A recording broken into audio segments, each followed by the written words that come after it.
Hey everyone, today I'm going to show you how to add a media source in OBS Studio. Without any further ado, let's get started. First, open your OBS Studio application on your computer.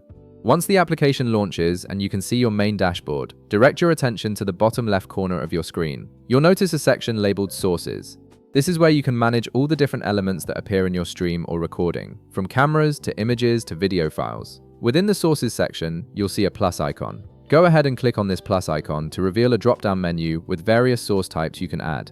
From this list, select Media Source. This option allows you to add video files, audio files, or other media content directly into your OBS scene, which is perfect for playing intro videos, background music, or any pre-recorded content during your streams. After selecting Media Source, a small dialog box will appear asking you to name your source. You can rename it if you'd like to keep your sources organized, or you can simply leave it as the default name. Once you're satisfied, click OK to proceed. Now, a new window will pop up with several configuration options for your media source. This is where you'll specify which file you want to use. On the right side of this window, you'll see a button labeled Browse. Click on this Browse button to open your computer's File Explorer.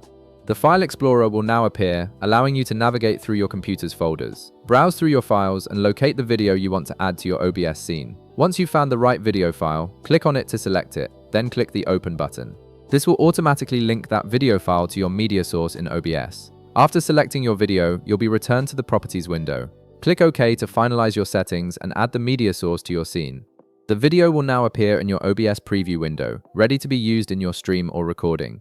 If the video appears too large or too small for your scene, you can easily resize it to fit your needs.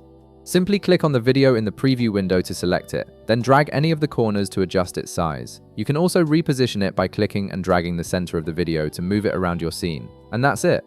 You've successfully added a media source to OBS Studio, giving you the ability to incorporate video files directly into your broadcasts and recordings. If this video helped you out, be sure to leave a like, subscribe, and I'll see you in the next one.